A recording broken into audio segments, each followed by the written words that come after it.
big AI crypto move coming? Did we just find the next hidden gem AI project? Welcome to the Bean Pod. This is your place for all things stocks and crypto. From beginner tips to expert picks. Use this as fuel for your investing journey, because when you're in the know, your money will grow. This episode of the Bean Pod is sponsored by BitGet. BitGet is the most user-friendly and secure crypto trading platform for both beginners and experienced traders. BitGet is the best place to not only trade Bitcoin and Ethereum, but also all the small cap gems that we discuss every day. With 24/7 customer support, leverage trading, and a wide array of other advanced features, BitGet sets itself apart from every other centralized exchange. Through Beanstalk's official partnership with BitGet, you'll receive 15% off all trading fees when you sign up using the referral link in the description. All views expressed by speakers on the Bean Pod are solely their opinions. You should not treat any opinion expressed on the Bean Pod as a specific inducement to make a particular investment or follow a specific strategy, but only as an expression of their opinion. This podcast is for informational purposes only. Welcome to the Bean Pod. This is Shane, aka the Jolly Green Investor. And this is Josh, the Nifty Investor. Today, we're going to be revealing what might be the next hidden gem AI altcoin. What the heck is this thing? We've seen it popping up on our feeds, and now is the time to dive into it, because when you compare it to some of the other gems that we've discovered in the past, AI related, BitTensor Tau before it went and did 10x, Ori before it did 5x.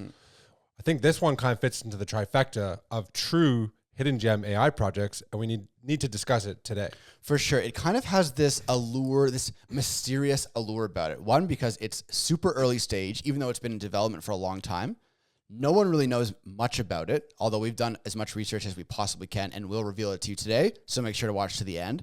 And it's very difficult to obtain right now, which we always say if something is hard to do in crypto, it's usually worth doing, because once it gets easier to obtain, once this altcoin starts to get onto more mainstream exchanges, typically, obviously not financial advice, typically the price will go up when it's easier to get, right? Yeah, it's like the Bitcoin ordinals that was popping off for the past couple months, right? It's like it requires so much additional work. It's not like you just hop in your MetaMask, go on Uniswap, and boom, you got it.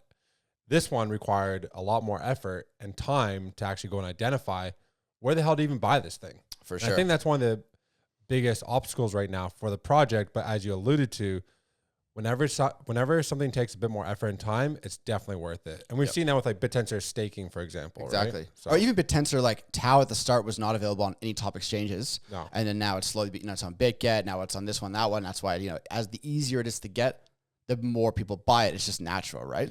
yeah. So this one you need to go to an obscure exchange. Was it Trade Ogre or something, right? So there's three ways to say it. There's Trade Ogre, I think Safe Trade or Next Trade or something like that. And you can also buy it OTC through their Discord, which is not easy at all, right? So very, it's early stage. That's why we said that. And then because these are really obscure exchanges, you probably don't want to keep this token on it. So then you need to go and create a 55 character seed phrase. Then you need to create an ID, save some weird wallet extension to keep it secure. Yeah. So there's a few steps in the process. But as we said, it's always worth it. So look, one of the first things that pulled us towards this project. So by the way, the name of the project is QUBIC, QUBIC. It's one of the first things when you start reading about it is, okay, this one is founded by like a notorious successful crypto founder. This guy, Sergey Ivancheglo. He founded IOTA and NXT. Now, NXT was the most successful ICO ever. It did 128,000x. Oh, Jesus Christ.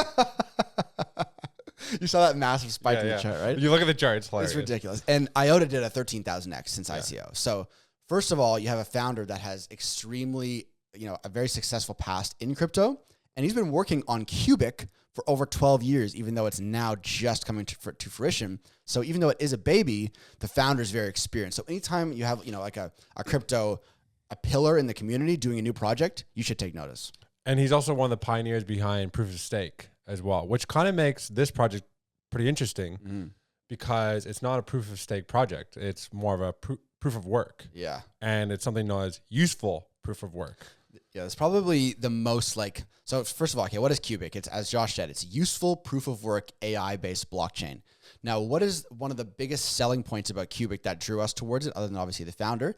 It's this different way that the proof of work is built and its connection to AI. It's really interesting, right? Yeah. So it's a layer 1 chain where they have smart contracts, oracles, and value transfers.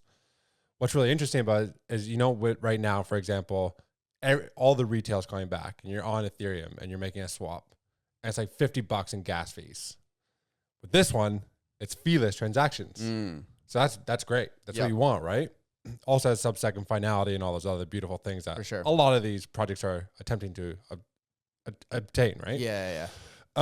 So with this useful proof of work, it's actually using the energy for good. So with Bitcoin miners, that's like one of the biggest knocks against it is like, oh, well, you're looking at the Congress people and trying to set these laws and everything. It's like all the energy it's using up. It's so bad for the environment. Well, the energy that's used for mining with QUBIC actually gets used for a really good purpose, and that's AI training of models. Yeah, so that was one of the things that I really loved about the whole way that QUBIC is built. So, going back to Bitcoin and all of the old school proof of work blockchains, in order to mine their blocks, they're solving complex mathematical equations, just like obscure equations, just to prove the work, right?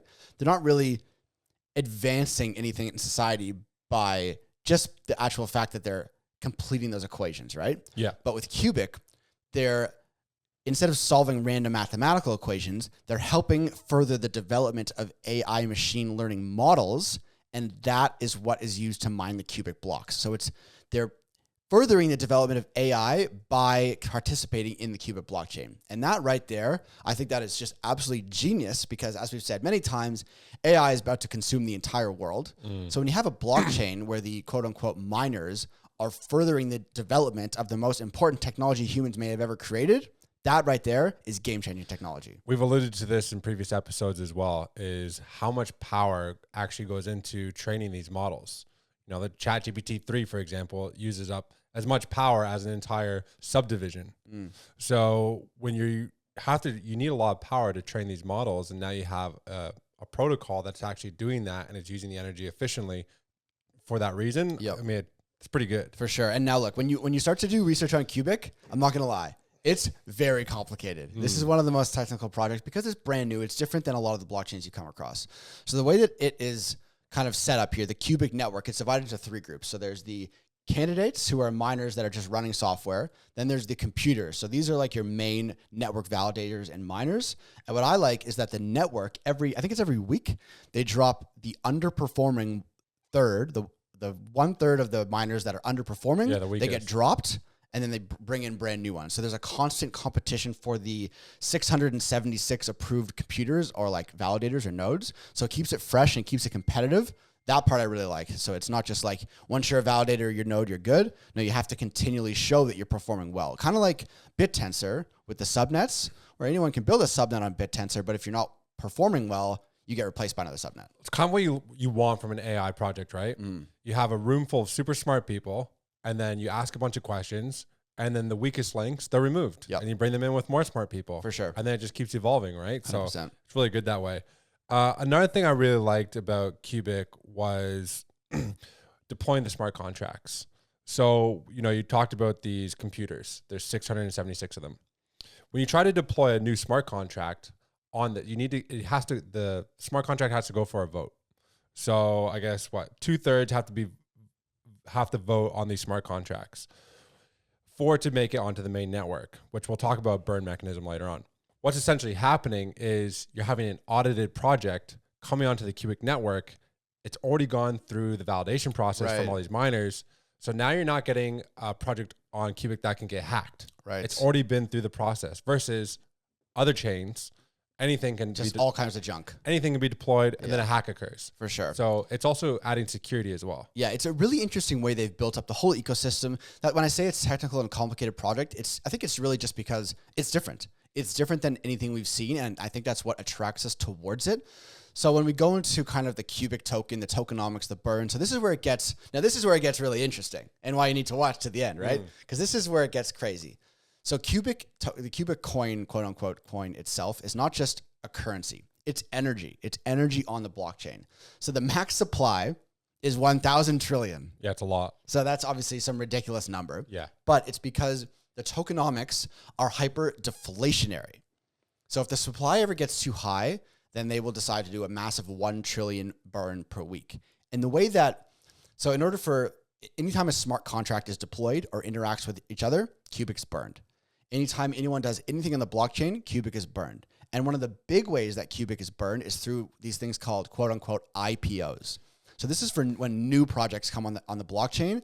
And this, I think, is one of the parts that we really like. I really like these IPOs because it's transparent, right? You talk about some of these other projects that are fair launched or no ICOs or all these things, but realistically, some of these projects that are fair launched, they're not actually fair launched. You know, you're getting all these other members of their communities who are maybe receiving tokens early, getting the contract address early. It's not fair. Mm-hmm. With these IPOs, it's transparent and it's like a fair way that everybody can actually gain access through these voting rights. And when the IPO is launched, there's a huge burn of the token that actually occurs. So I think like, what was the first one? It was a DEX. And 15% of the supply was burned on that day. The massive. Which is huge. So this makes it all like a very deflationary token. Yeah. So the first, it was called QX. It was the first DEX. That one, 15% of the supply was burnt at one go. There was another big IPO coming soon for the first Oracle on QUBIC, which they expect to be another large burn. So, you know, a lot of people are going to look at the tokenomics and say, look, there's so many tokens in circulation. There's so much emission of this QUBIC token. How can it ever pump? But this is another really interesting part. Because it's hyper deflationary and so many tokens are being burnt through smart contract interactions and IPOs and everything else, the market cap can actually go down while the price of QUBIC goes up. So the fully diluted market cap right now at time of recording is somewhere around 250 million. And the price of QUBIC, I don't know, it's something 0.00 or whatever. Yeah, it's a lot of zeros. But if the market cap goes down to 150 million and there's so many tokens burnt, the price of QUBIC, the coins that you own in your wallet, can actually increase. So it's one of these very unique hyper deflationary tokens that you don't really see a lot of, which I think once this thing really gets going, that could actually contribute to some mega pumps.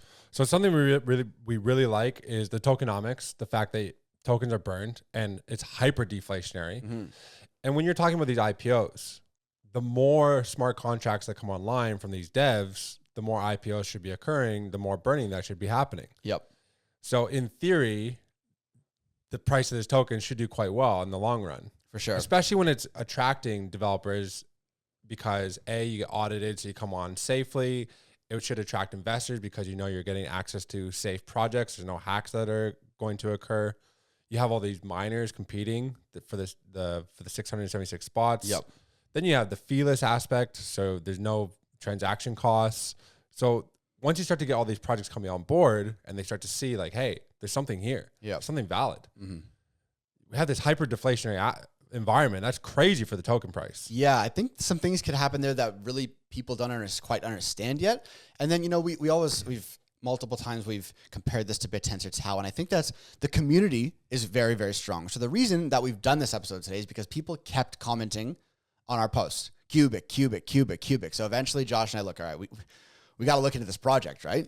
And you go and you start doing research. There's a ton of, you know, really interesting documents that have been written about it. Obviously the founder being so established in crypto. You go into the Discord, there's a ton of information about QUBIC, but it is very clear two things. One, this is still a very early stage project. This baby has just been born. Like I said, like the first IPO or project that launched on it, the DEX, that was just happened. Yeah. The ecosystem is brand new. And number two, what I've learned is that the community is in it for the long haul and is very powerful. So the people that are competing for these miner spots and mining QUBIC, they're not dumping these tokens because there's so many deflationary aspects of holding the token that could potentially lead to massive longevity, spikes in price, all that kind of stuff. The community there's tons of like community initiatives going on saying what projects they need, what projects they want. People are answering questions. So I get similar vibes to BitTensor from QUBIC in multiple different ways. And I think it's still very early for this one. Yeah. As the ecosystem expands, that's when we're going to see more burns. Because they are feeless, they're really good for micropayments. So like the utility, it's like, what is the utility of this project moving forward? The utility could be micropayments because of the feeless transfers. We've talked about the power. You know, it's useful proof of works. The energy is going towards training AI models. You know, another very important aspect. I see another utility for supply chain logistics because of the smart contracts, which have all been audited, by the way. So there's some really powerful tools in which QUBIC can actually be utilized moving forward. Yeah. So the name of the way that it's like useful proof of work, it's called AI Garth. That's like the name. The layer 2. Yeah. It's like the whole. So that when that actually goes to its full fruition within the next couple of years, that could be, it's a game changer about how people on the blockchain can help with the development of AI while also mining on the blockchain. I think AI Garth could itself just be one of those things that people start to understand and could really take off. And QUBIC is kind of the pioneer for that. So I think it's got a lot of really cool things going for it. And look, I think just the fact that it's early stage and it's not on any exchanges.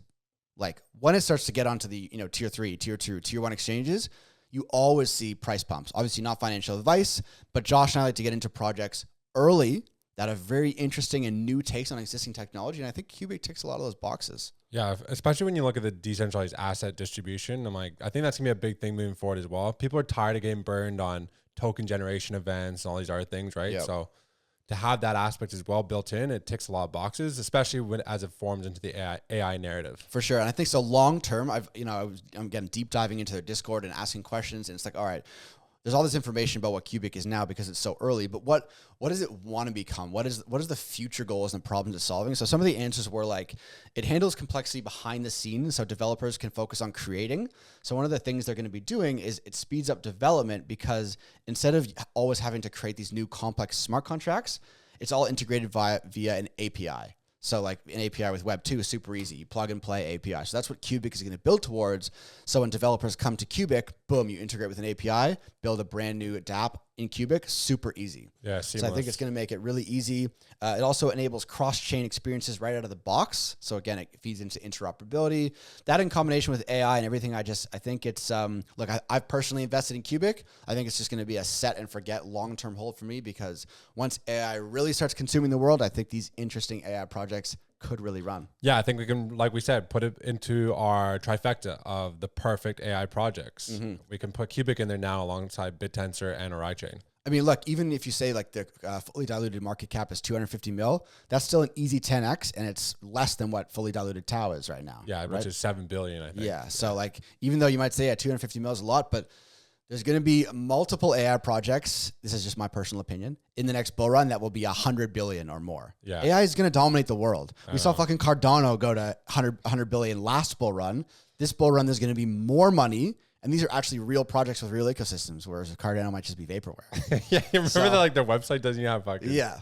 So yeah, I mean, look, obviously none of this is financial advice. We're just saying, look, we found this new cool AI project. Have a look at it. We'll link their website in the comments. And yeah, if there's anything that we missed about QUBIC, if we've had the QUBIC community here watching this video, let us know in the comments. We're always happy to do a follow-up episode about this interesting coin. And then tune to the next episode. That one is going to be a banger.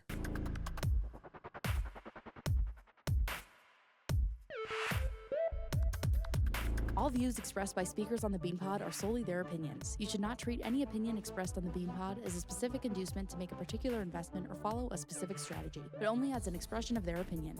This podcast is for informational purposes only.